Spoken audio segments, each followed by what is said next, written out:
video, I'll show you how to install unknown apps in your device Edge 50 Pro. In this video, I'm gonna tell you how you can do it. But before we get started, don't forget to hit the subscribe button and turn on notifications so you never miss out on new videos and stay updated on all the latest tips and tricks.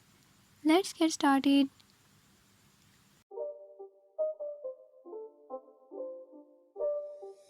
It's not a game, it's a rich thing.